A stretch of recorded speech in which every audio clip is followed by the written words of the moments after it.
Programang ito ay rated SPG, striktong patnubay at gabay ng magulang ang kailangan. Iikutin nga ni Tanggol ang buong Quiapo para hanapin si Bubbles.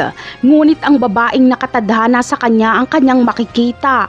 Ito ay walang iba kundi si Catherine. Pupunta kasi sa Quiapo si Tinding at Catherine. May magnanakaw sa wallet ni Catherine pero uupakan ito ni Tanggol. Susubukan ni Catherine na suhulan ng pera ang kabutihan ni Tanggol, ngunit susuplahin lang siya ni Tanggol. Ayon kasi kay Tanggol ay hindi lahat ay nabibili ng pera. Napasabi na lang si Catherine na masungit si Tanggol pero cute daw ito. Sunod na pinuntahan ni Tinding at Catherine ay ang pwesto ni Marites sa palengke. Ngunit wala doon si Marites kaya si Roda ang nakausap ni Tinding.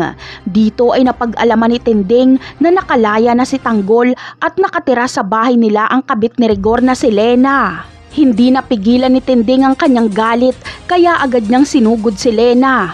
Gugulpihin niya si Lena hanggang sa mapapabunot ito ng baril. Ngunit bubunot din si Tinding ng balisong kaya magkakatutukan sila. Dito ay masasaksihan ni Catherine kung gaano kagulo ang pamilya ni Tinding. Hahangaan niya ang katapangan ni Tinding. Sa pagkakataong ito ay si Catherine ang magiging guardian angel ni Tinding. Kung hindi kasi siya kasama ni Tinding ay baka masaksak ni Tinding si Lena sa sobra niyang galit. Si Catherine ang aawat kay Tinding at hihikayatin itong umuwi na sa mansyon. Napakarami pa nating dapat abangan sa mga susunod na episode. Paalam!